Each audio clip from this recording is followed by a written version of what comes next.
Welcome to another Baldur's Gate 3 video. I'm BasedBellagio. In today's video, we're going to discuss how to get the best performance and frames and minimal stutter out of Baldur's Gate 3 in my settings and performance guide. This will especially be helpful if you have a low-end to mid-range PC and you want to get maximum frames out of the game. First thing, you want to match your monitor's resolution, obviously.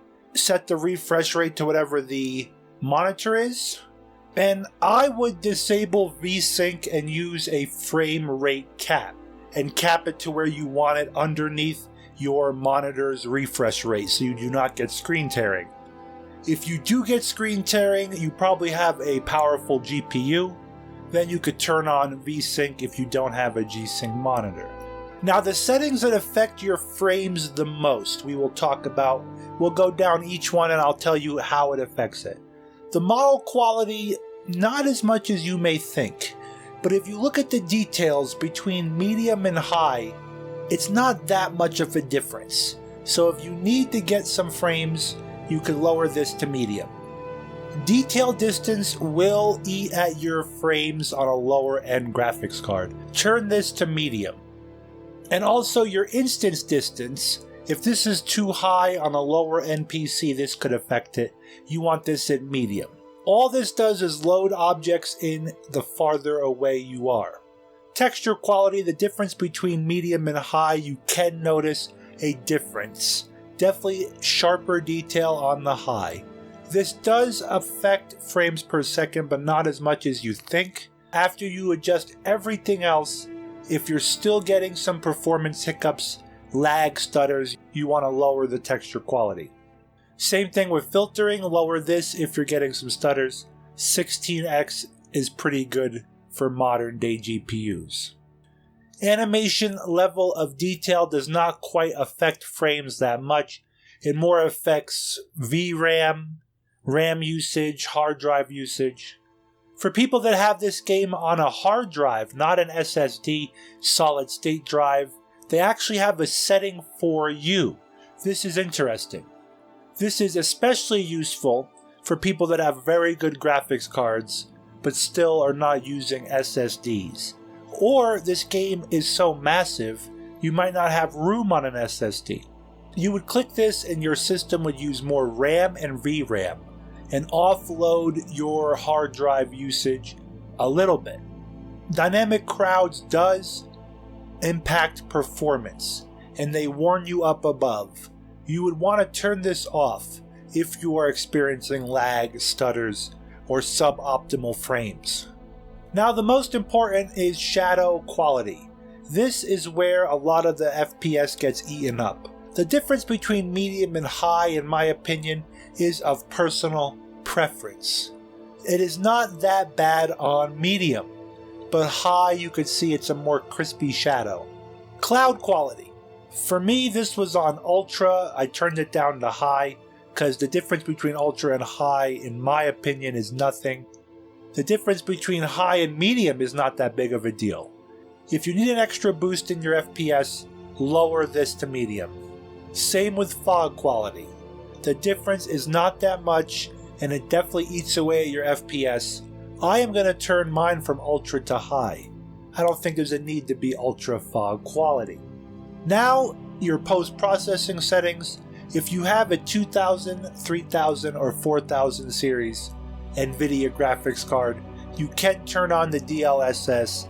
This will give you a huge boost in frames. In my opinion, because this game doesn't have ray tracing, I don't see a need to use DLSS unless I need a boost in performance. Maybe an area of the game is lagging, I haven't gotten through the game yet. You would turn this on to help out.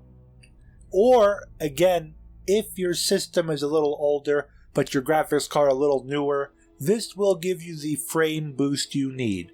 Utilize it. Sharpening is definitely going to cause some drop in performance. Turn this off if you do not need it or need the boost. Same with anti-aliasing, all the way down. The lower on the list you go, the more performance you're going to need. Ambient occlusion, turn this off if you're looking for frames or performance. This will eat at performance. Depth of field is an interesting little thing. This will cause blurring to give you a sense of depth. I haven't played the game enough to see if I want this on or off. I'm keeping it on circular for now. It might go down to none, we'll see. I do like depth of field, but not if it's too crazy. And this definitely will affect performance. Turn this to none if you're experiencing issues. I personally cannot tell the difference between the depth of field qualities of quarter denoise or quarter. Comment down below if this matters for performance. God rays, turn this off if you need performance. Same with bloom, and same with subsurface scattering. All three of these look pretty decent. If you can have them on, I would have them on. Again, all these are personal preference, but you don't want to play a game on completely low. Also, for Nvidia graphics cards, you can go into the Nvidia control panel. You should have these settings on anyway, but you can generally make your graphics card be at a maximum performance level at all times. You can make it just for Baldur's Gate 3. I highly recommend you do this. It'll make it perform better. In a game like this, it's not a first-person shooter. You're not playing competitively. In my opinion, anything above 40 frames per second is a-okay for me. Now, I say that in this video. In all reality, it's anything above 50 frames per second. But 40 is a-okay. If you have any tricks, comment down below what you use to get better frames, better performance.